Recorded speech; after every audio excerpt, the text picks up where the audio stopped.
It was the little things that tipped me off. Jessica, my wife of 20 years, started dressing differently. Nothing dramatic at first, just a touch more makeup, a new shade of lipstick. She started lingering in front of the mirror longer than usual, as if she were preparing for a new audience.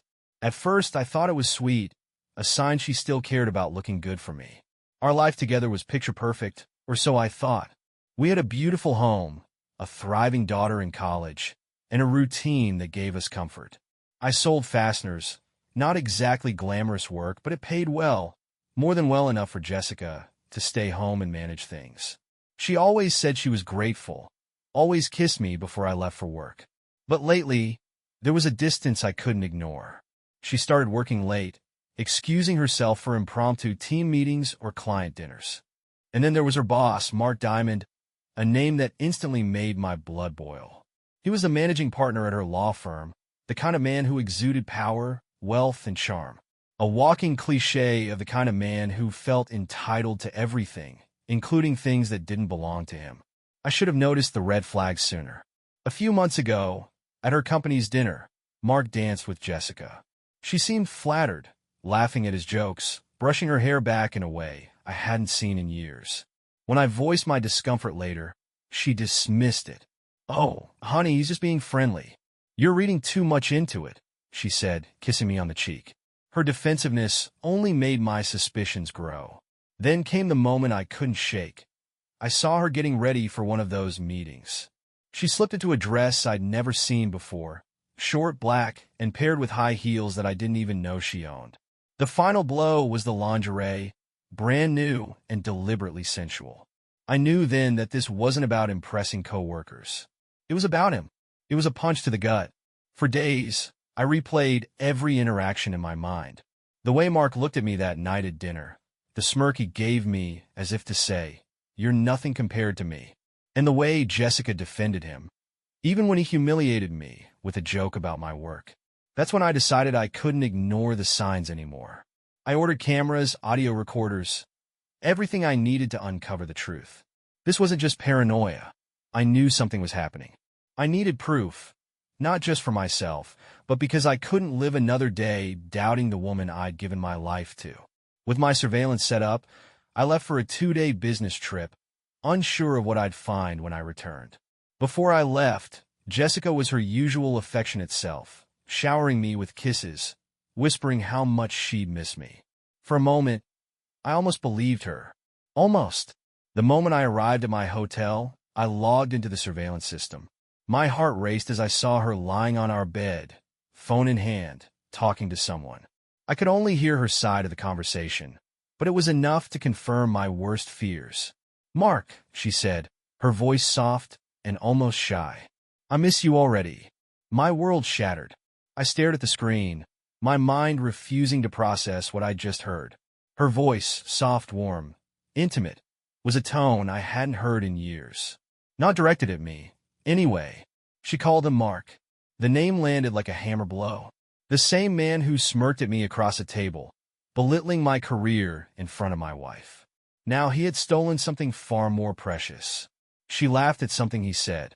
I couldn't hear his side of the conversation, but the sound of her laughter, so carefree and real, was like nails dragging across my soul. This wasn't just flirting. This was a connection, an intimacy reserved for a man she chose over me, even if just for a fleeting moment. I replayed the video, hoping I misheard, but her words were clear as day. "I can't wait to see you." I slammed the laptop shut, my heart pounding in my chest.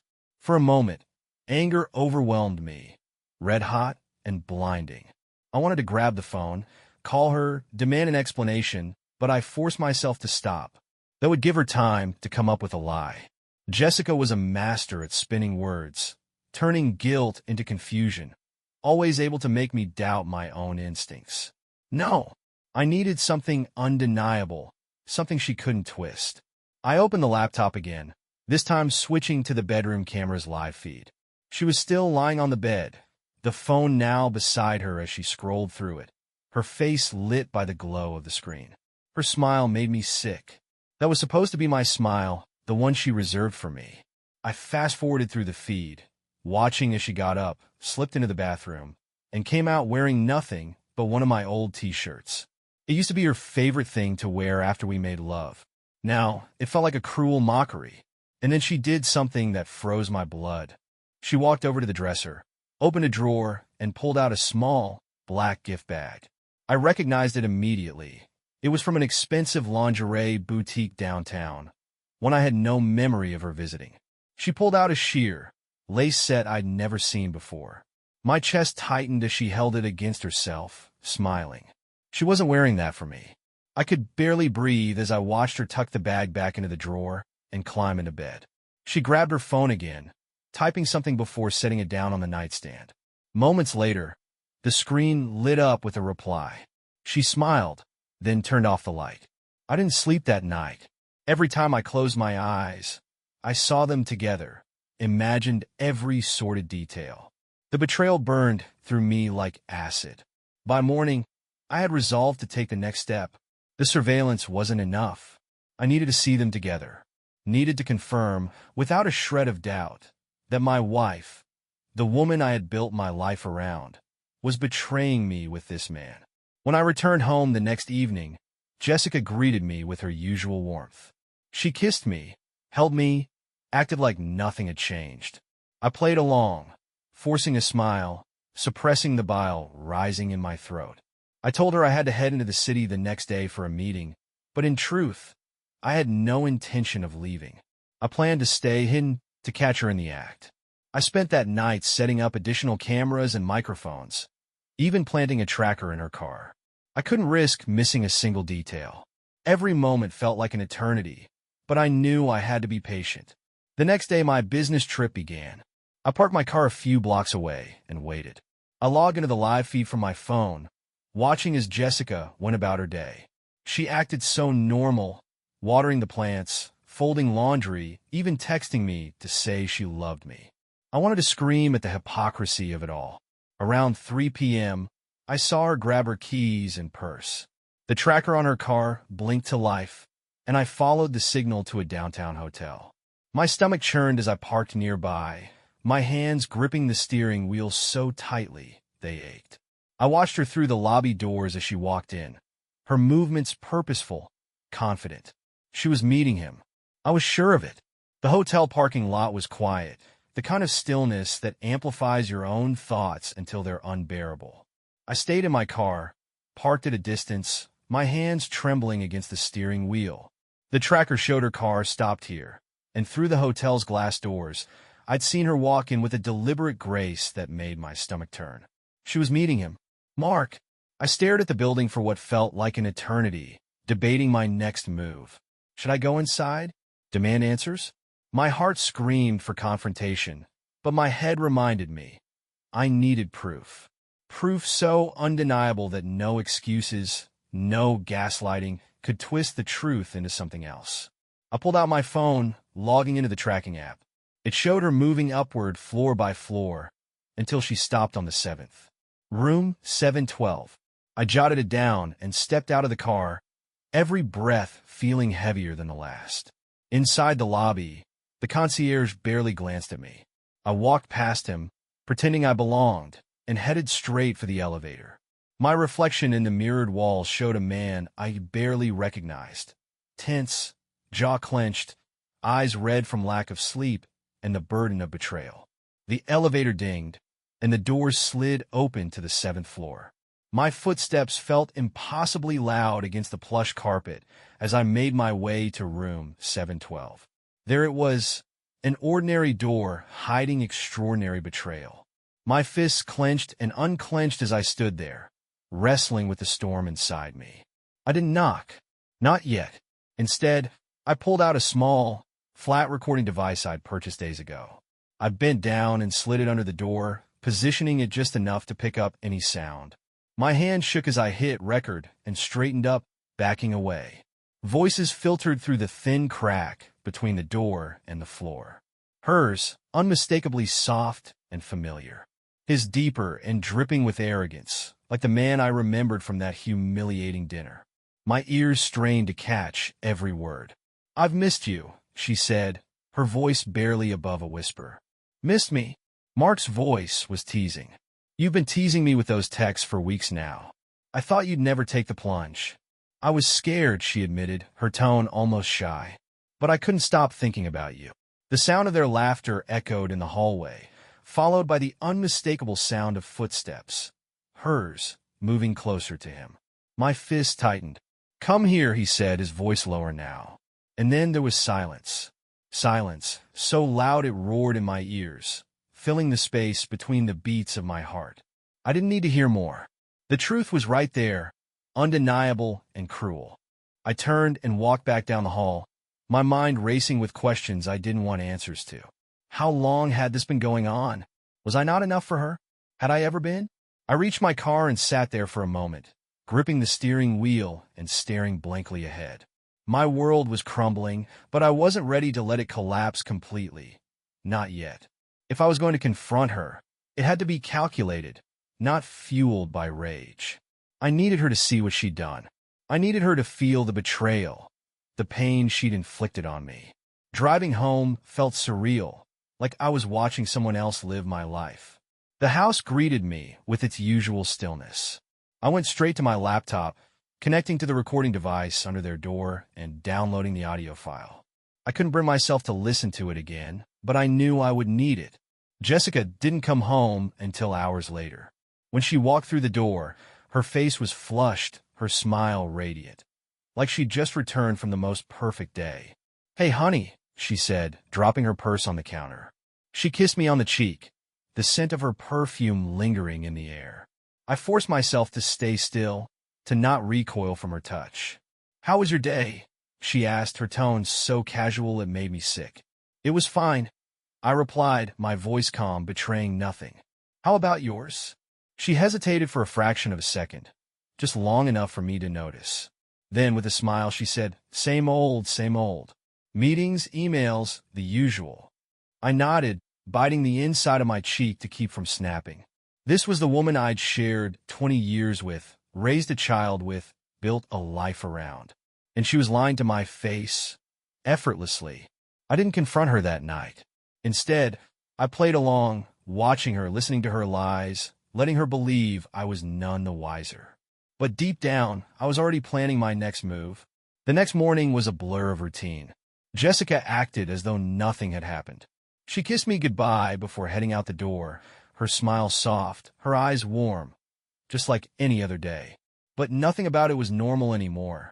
Every moment she spent pretending, I felt my anger simmer just below the surface. After she left, I went into action. I retrieved the audio recording from room 712 and backed it up to multiple locations. Then I called in sick to work. There was no way I could sit at my desk pretending everything was fine. My focus was on building a case against her, not just for myself, but for the storm I knew was coming. The cameras and trackers I had set up days earlier had already begun to paint a clearer picture.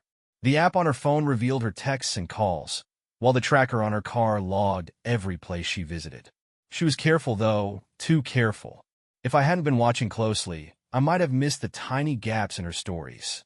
The lies were subtle, but now that I knew where to look, they were glaring. One text exchange stood out. It wasn't even with Mark. It was with one of her closest friends, Rachel. I skimmed through the messages, my pulse quickening. "Jessica, thanks for covering for me last night. You're a lifesaver." Rachel, "Of course. Did everything go as planned?" Jessica, "Better than I expected. I don't know what's come over me lately." Rachel, "You deserve to have fun. Don't overthink it. Just enjoy yourself." Enjoy herself? The words made my stomach churn. Rachel knew. She was helping Jessica cheat, covering for her, enabling her. The betrayal wasn't just Jessica's. It was spreading, infecting everything I thought I knew about our life. I couldn't confront Jessica yet. Not without undeniable proof that she couldn't twist into something else. I needed more.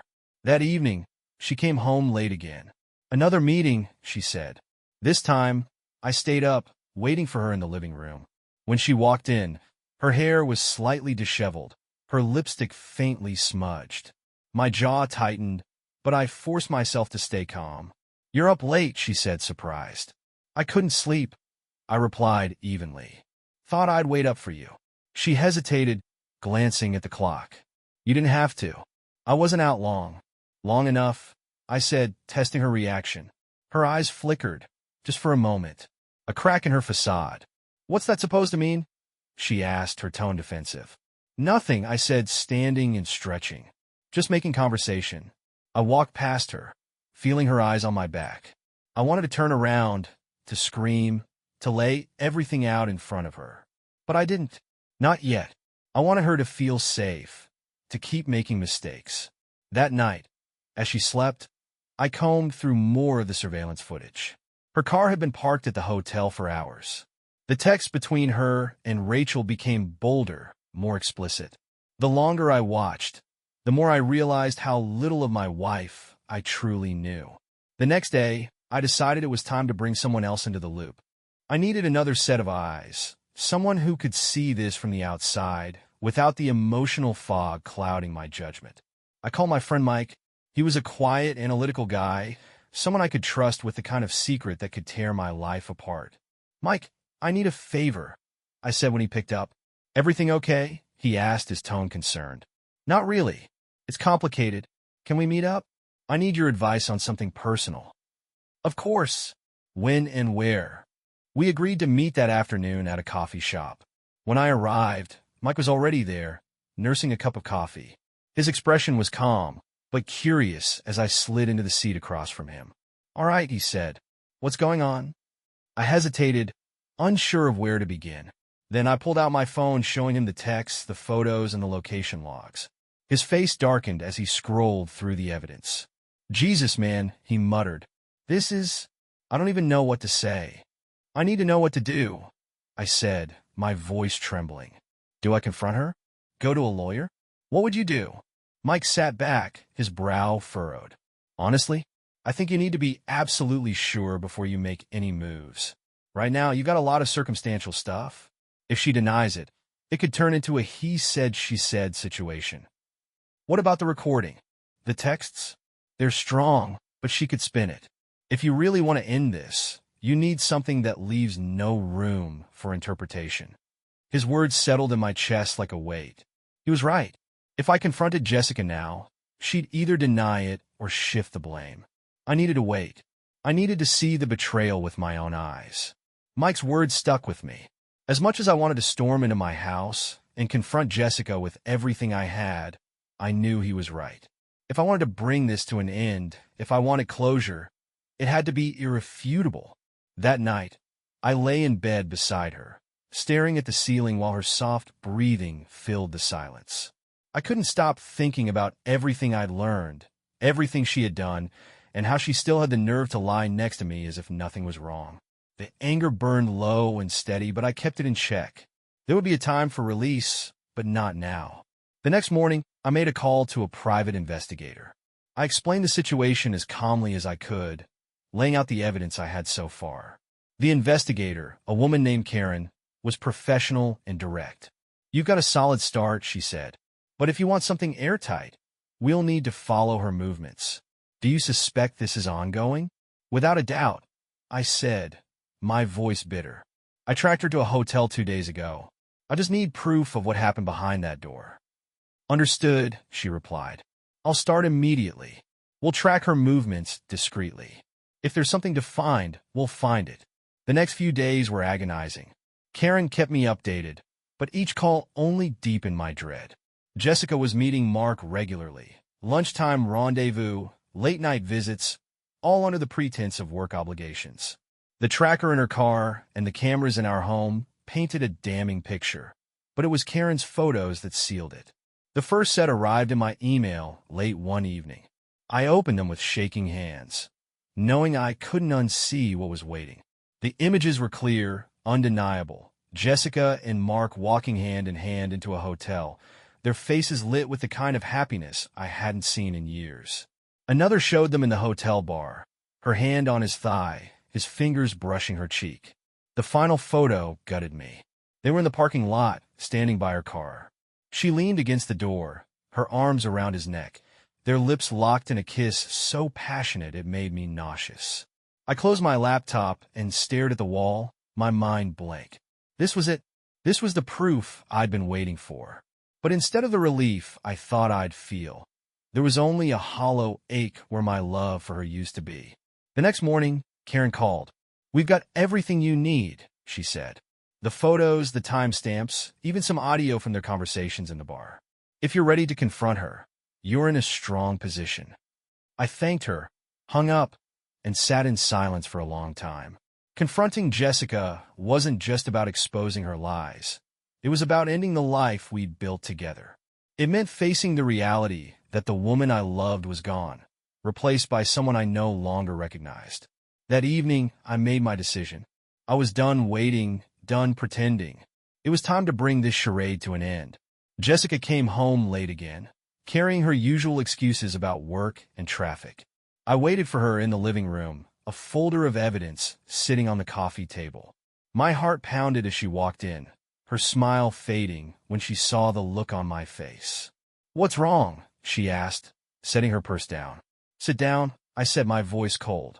She hesitated but did as I asked, her eyes flicking nervously to the folder. "What's going on?" I slid the folder across the table. "Open it." Her hands trembled as she lifted the cover. The first photo stared back at her. Her and Mark entering the hotel. She flipped to the next, then the next, her face draining of color with each one. "I can explain," she whispered, her voice shaking. "No," I snapped, standing abruptly. "No more lies. No more excuses. I gave you everything, Jessica. I trusted you. And this is how you repay me." Tears welled in her eyes. "It's not what it looks like." I laughed bitterly. "It's exactly what it looks like. Do you think I'm blind? Or just stupid?" She reached for my hand, but I stepped back. "I never stopped loving you," she said, her voice breaking. "I don't know why I did it." Don't," I interrupted, my voice trembling with rage. "Don't you dare try to justify this. You've destroyed us, Jessica. You've destroyed everything." She broke down, sobbing into her hands, but I felt nothing. The love I'd held onto for so long was gone, smothered by the weight of her betrayal. "You've made your choice," I said, turning away. "Now, I'm making mine." Jessica's sobs filled the room, raw and guttural, but they didn't move me. I watched her crumble from a distance, my heart cold and unyielding. For 20 years, I had been her anchor, her safe place. And now, all of it felt like a cruel joke. "You don't understand," she pleaded, her words barely audible through her tears. "It wasn't about you. It was never about you." I slammed my hand on the coffee table, making her jump. "Not about me? Jessica, you brought this into our home, into our life. Don't you dare pretend this is separate from me." She looked up at me, her face streaked with tears, her lip trembling. "I felt invisible," she stammered. "Mark made me feel wanted. I know it's no excuse, but no excuse is right." I spat, cutting her off. "Do you think I didn't notice how hard I worked to keep this family afloat? To make sure you never wanted for anything? I sacrificed everything for us, Jessica. And this is how you repay me." Her head dropped, and for a moment, the room was silent except for her shaky breaths. When she finally spoke, her voice was barely above a whisper. "I didn't plan for it to happen," she said. It just did." The words hung in the air, infuriating in their simplicity. My jaw clenched, and I turned away, pacing to keep myself from exploding. "It just happened." I muttered, the phrase bitter on my tongue. "Do you have any idea how pathetic that sounds?" I walked to the window, staring out at the darkened street, my fists clenched so tightly my nails bit into my palms. Every fiber of my being wanted to rage, to throw things, to make her feel even a fraction of the pain she had caused me. But I knew that wouldn't solve anything. This wasn't about revenge, at least not yet. It was about closure. "How long?" I asked, my voice cold and flat. She hesitated, and I turned to face her, my eyes locking onto hers.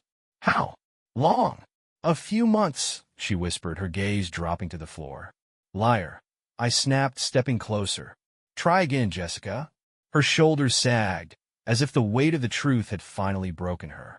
"A year," she admitted, her voice trembling. "Maybe more." I laughed bitterly, shaking my head. "A year. A whole damn year. And you stood there every day, looking me in the eye, telling me you loved me." "I do love you," she cried, her voice rising with desperation. I never stopped loving you. Love! I roared, my composure cracking. You don't even know what that word means. If you loved me, you wouldn't have done this. You wouldn't have lied, snuck around, humiliated me. She shrank back, her tears falling freely now, but I couldn't stop. The dam had burst, and every ounce of anger, betrayal, and heartbreak came rushing out. You made me doubt myself, I continued, my voice shaking. You made me question everything I thought I knew about us. About you. And for what? Some cheap thrill with your boss. She didn't respond, just sat there sobbing, her head in her hands. I stared at her, my chest heaving, waiting for some kind of explanation, some justification that might make sense of the chaos. But none came. Finally, I walked to the coffee table, picked up the folder, and tossed it onto her lap. I hope it was worth it, I said, my voice cold and detached. Because you've destroyed everything. She looked up at me, her face pale and tear-streaked. Please, we can fix this, she whispered. We can go to counseling. I'll do anything, I swear. I shook my head, a bitter smile twisting my lips. You think this is something we can just fix? Jessica, you didn't just break my trust, you shattered it. You made a fool out of me. Out of us. Her hands reached for mine, but I pulled away, stepping back as if her touch burned. I can't do this anymore, I said, my voice barely above a whisper. You made your choice. Now, I'm making mine. I walked out of the living room, her sobs trailing after me. I didn't slam the door behind me, didn't yell or curse or throw anything. I just walked away, leaving her to sit in the ruins of what she'd destroyed. Upstairs, I grabbed my suitcase and started packing. Clothes, toiletries, the essentials. I didn't know where I was going, but I knew I couldn't stay. Not in that house. Not with her. As I zipped up the suitcase, I heard her footsteps on the stairs. She stood in the doorway, her face pale, her eyes pleading. Please don't leave, she begged. We can't end it like this. I looked at her, my chest tightening with the weight of everything we'd been through, everything we'd lost. For a moment, I almost caved. Almost. But then I remembered the photos, the texts, the lies. And I knew there was no going back. I'll send someone for the rest of my things, I said, my voice cold and final. Don't contact me unless it's about the divorce. Her face crumpled, and she sank to her knees, sobbing uncontrollably. But I didn't look back. I walked out the door, suitcase in hand, and into the cold night, knowing that nothing would ever be the same again. The air outside felt colder than it should have, biting at my skin as I walked to the car. Each step away from that house, from Jessica's sobs and her pleas, felt like I was reclaiming a piece of myself. But the anger hadn't left. It simmered, low and constant, demanding something more than just leaving. She didn't deserve to get away with this so easily. Neither did Mark. I sat in the driver's seat for a long time, staring at the steering wheel, my breath visible in the frosty air. Memories of the last 20 years flooded my mind.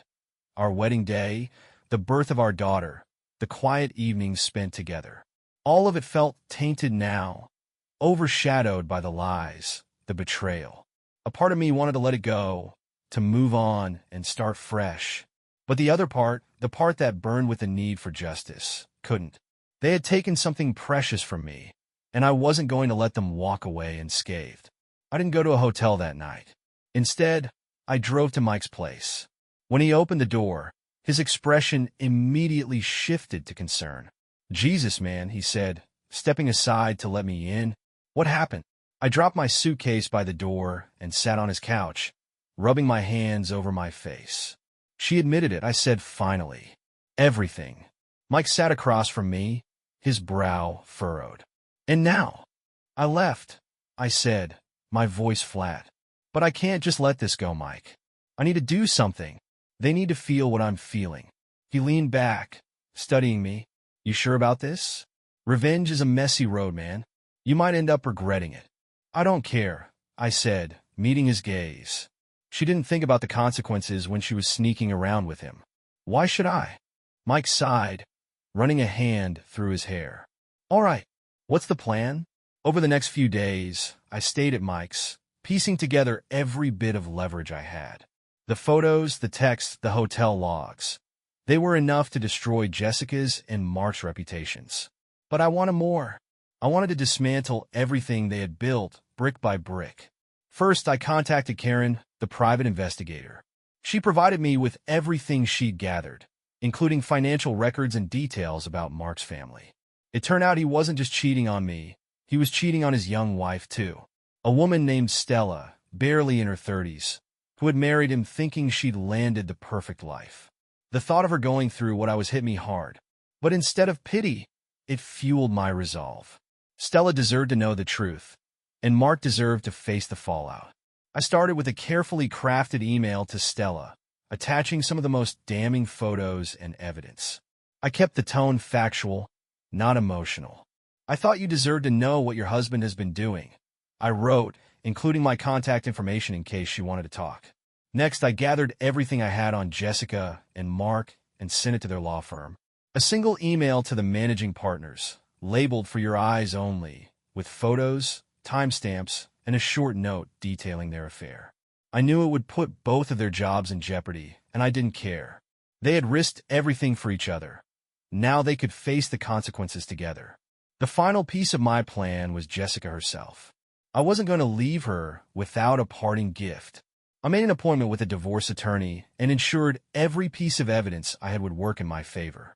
She wasn't just losing me. She was going to lose the comfortable life I had provided for her. 2 days later, the fallout began. Stella called me, her voice trembling with a mix of rage and heartbreak. I had no idea, she said, her words choking through tears. Thank you for telling me. I don't know what I'm going to do, but thank you. Take your time, I told her. But don't let him manipulate you. He's not worth it. The law firm acted swiftly, placing both Jessica and Mark on immediate suspension pending an investigation. A friend who worked there later told me the rumors were spreading like wildfire, their affair the talk of every office. When Jessica finally called me, her voice was frantic. What did you do? She demanded. I'm getting calls from work, from Stella. I can't. What did you do? I leveled the playing field, I said calmly. You took everything from me, Jessica. Now it's your turn. You've ruined my life, she screamed. You ruined it yourself, I replied coldly. I just made sure you couldn't hide it anymore. That night, I sat alone in a small rental apartment, staring out at the city lights. The anger had started to fade, replaced by a heavy emptiness. Revenge had been satisfying, yes, but it hadn't filled the void her betrayal had left. I realized then that it never would. But at least now, I could start to rebuild. Piece by piece, I could begin again, free from the lies and the pain. The days that followed were a whirlwind of chaos, but not for me. For the first time in weeks, I felt calm. There was no more uncertainty, no more doubting myself. The truth was out, and it was ripping through Jessica and Mark's lives like a storm. Jessica tried calling me multiple times, leaving voicemails that ranged from tearful apologies to furious accusations. I didn't answer. I couldn't. There was nothing left to say. She was no longer my wife, at least not in any way that mattered. All that remained was the legal process to make it official. Stella, however, reached out again. We spoke on the phone, her voice steady but tinged with heartbreak. I confronted him, she said, her words clipped. He didn't even try to deny it. He said it was a mistake, that it didn't mean anything. And what did you say? I asked, genuinely curious. I told him to get out, she replied. I don't care about his excuses. He made his choice. Now he gets to live with it. I admired her strength. In a way, her decisiveness gave me the courage to keep moving forward. I wished her well and told her she could call me if she ever needed someone who understood. The law firm's investigation wrapped up quickly. Mark was fired, his reputation in ruins. Jessica wasn't spared either. She was let go for violating company policies, and any bridges she might have had in the industry were thoroughly burned. Word spread fast in their circles, and soon neither of them could find work. When Jessica finally got through to me, her voice was trembling with desperation. John, please, she begged. I'm sorry. I was stupid, selfish. I'll do anything to fix this. Fix this? I repeated, my voice cold. You don't get to fix this, Jessica. You shattered our life, our trust. There's no glue in the world that can put it back together. I was weak, she said, her voice cracking. But it didn't mean I stopped loving you. I laughed bitterly. If that's your definition of love, I want nothing to do with it. She sobbed, but I felt nothing. Not pity, not anger, not love, just emptiness. The divorce proceedings were swift. The evidence I had gathered left little room for negotiation. She didn't fight me on the terms. She couldn't. She walked away with far less than she had likely hoped, her life in shambles. When the papers were finalized, I felt an odd mix of relief and grief. It was over, but the weight of 2 decades couldn't be erased overnight. Still, I knew it was the right decision.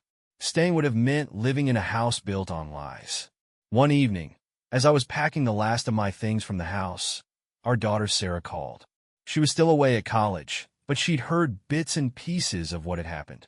I hadn't wanted to involve her, but I couldn't stop Jessica's mess from reaching her. "Dad," she said, her voice hesitant. "Mom called me. She's a wreck. What's going on?" I sighed, sitting down on the edge of the bed. "It's complicated, sweetheart. But the short version is, your mom made some choices that hurt our family. I couldn't stay after that." She was silent for a moment. "Is it about her boss? Mark?" I froze. "What do you mean?" "I don't know," she said quickly. I always thought she was too close to him. At the holiday party last year, they just seemed, I don't know, weird. I closed my eyes, the realization hitting me like a second betrayal. My daughter had noticed something was wrong before I had. "I'm sorry, Dad," she said softly. "I didn't mean to make things worse." "You didn't," I assured her. "I'm just sorry you had to see any of it." We talked a little longer, and by the end of the call, I felt lighter. Sarah was strong, and she promised to visit soon. At least I hadn't lost her. Jessica tried one last time to reach me, showing up unannounced at the apartment. Her face was pale, her eyes hollow. She looked like someone barely holding it together. "John," she said, her voice hoarse. "Please, can we talk?" I didn't invite her in. Instead, I stepped outside, crossing my arms as I faced her. "What do you want, Jessica?" "I don't know how to live without you," she admitted, tears spilling down her cheeks. "I was stupid, blind. I threw away the best thing in my life. Please, just give me one more chance." I shook my head, my voice steady. "I gave you 20 years, Jessica. 20 years of trust, of love. And you threw it away. I won't give you the chance to do it again." Her face crumpled, and she reached for me, but I stepped back. "Take care of yourself," I said, turning away. "But this is the last time we talk." As I walked back into the apartment and closed the door behind me, I felt something I hadn't in weeks, peace. Closing the door on Jessica felt like closing the door on an old chapter of my life. One that was filled with love, trust, and ultimately betrayal. I stood in my apartment's quiet hallway, leaning against the door, letting the silence wash over me. For the first time in weeks, I wasn't consumed by anger or despair. Instead, there was a strange sense of freedom, like I could finally breathe again. The days that followed were filled with small steps toward rebuilding. I threw myself into work, grateful for the distraction and the chance to prove to myself that I could still build something solid. My colleagues noticed the change in me, more focused, more determined, and for the first time in a long while I felt a sense of purpose. Sarah came home for the weekend a few weeks after the divorce was finalized. Seeing her was a balm for the wounds that still lingered. She was a reflection of the life Jessica and I had once shared, a living testament to the love that hadn't been a lie, at least in its early years. "How are you holding up, Dad?" she asked as we sat on the porch, sipping coffee and watching the sunset. "I'm getting there," I admitted. "It's not easy, but I think I'm finally starting to feel like myself again." She nodded, her gaze thoughtful. "Mom called me again," she said quietly. "She's struggling, but I didn't know what to say to her. I love her, but I'm so angry at what she did to you. To us. You don't have to choose sides," I said, placing a hand on hers. "She's still your mother, and nothing will change that. But it's okay to set boundaries. You don't owe her forgiveness on anyone's timeline but your own." Sarah smiled faintly, squeezing my hand. "Thanks, Dad." The next step in my recovery was letting go of the house. It was too full of memories, some beautiful, some tainted. I sold it, deciding to start fresh in a smaller place closer to work. Packing up the last of my belongings was bittersweet. Every box I filled carried pieces of a life that no longer existed, but it also carried hope for a new beginning. One evening, as I was sorting through old photos, I found an album from our early years, our wedding, Sarah's birth, family vacations. For a moment, I let myself mourn the life we'd built, the love that had once felt so unbreakable. But I didn't dwell on it. I placed the album in a box marked Memories and closed the lid. Moving into my new place was both daunting and exhilarating. It was small, simple, but entirely mine. There were no ghosts of betrayal here, no reminders of Jessica's deceit. It was a blank slate, and I was ready to fill it with new memories. Mike came over to help me settle in, bringing a six-pack of beer and his usual dry humor. "So," he said, cracking open a bottle, "what's next for John the Bachelor?" I chuckled, taking a swig. "I'm not sure yet. Right now, I'm just focused on putting one foot in front of the other." "That's a good start," he said, raising his bottle. "To new beginnings." "To new beginnings," I echoed, clinking my bottle against his. Over the next few months, I slowly pieced my life back together. I took up running again, something I hadn't done in years. I reconnected with old friends, people I'd lost touch with during the whirlwind of marriage and parenthood. I even started painting, a hobby I'd abandoned long ago. And though I wasn't actively looking for love, I found myself open to the possibility. For now, it was enough to focus on myself, to rediscover the parts of me that had been buried under years of compromise and sacrifice. One afternoon, I received a text from Stella. It was brief but heartfelt. "Thank you for everything. I've started over, too, and it feels good. I hope you're finding your peace." I smiled, typing back, "I am. Wishing you the best in your new life." Jessica reached out one last time, sending me a letter.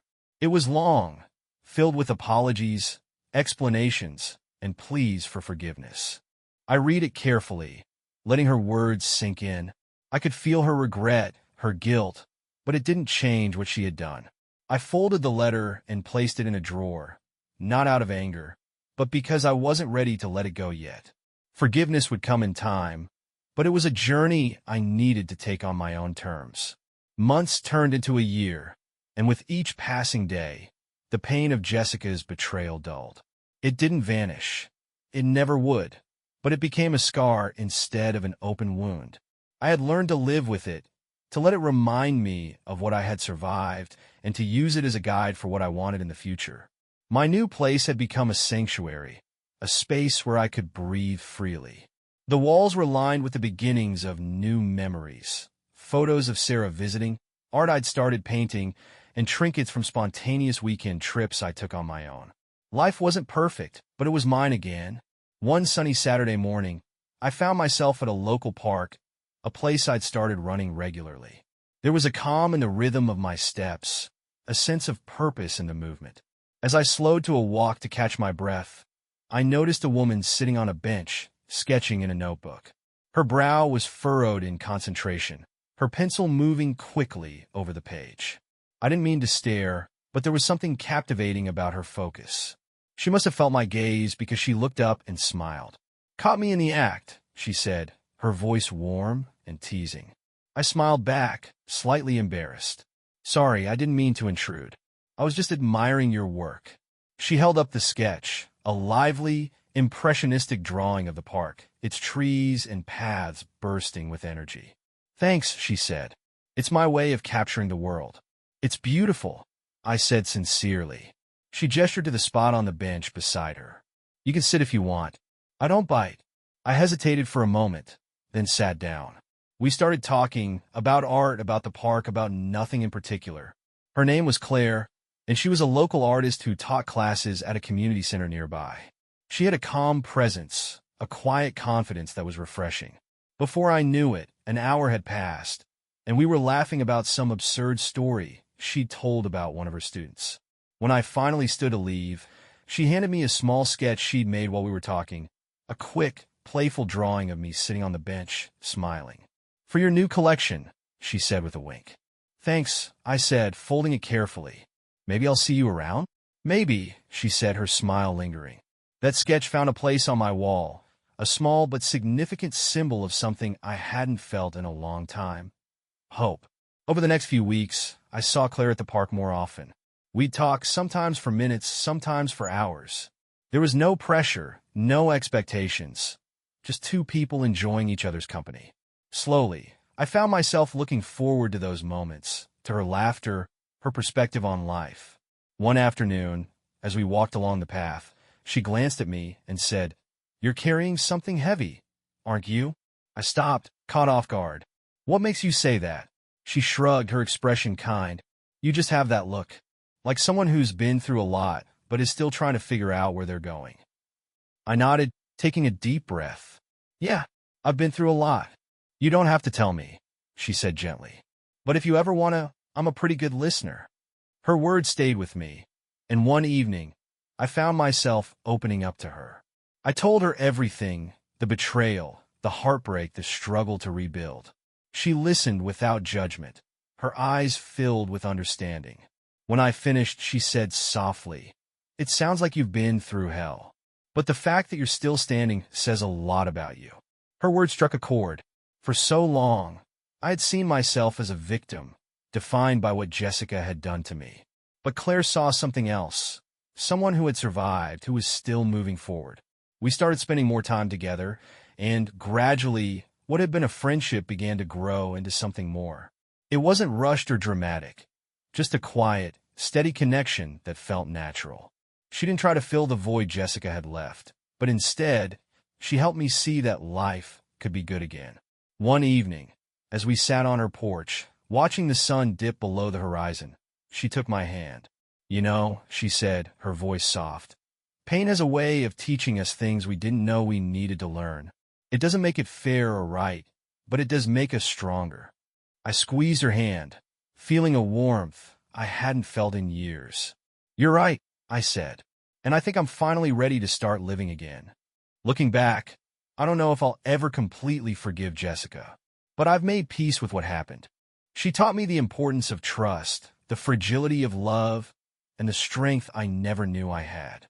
And now, as I stand on the threshold of a new chapter with Claire, I realize that the betrayal wasn't the end of my story. It was just the beginning of a different one, a better one. So, what do you think about my story? Drop a comment with your thoughts on my decision and how you would have handled it.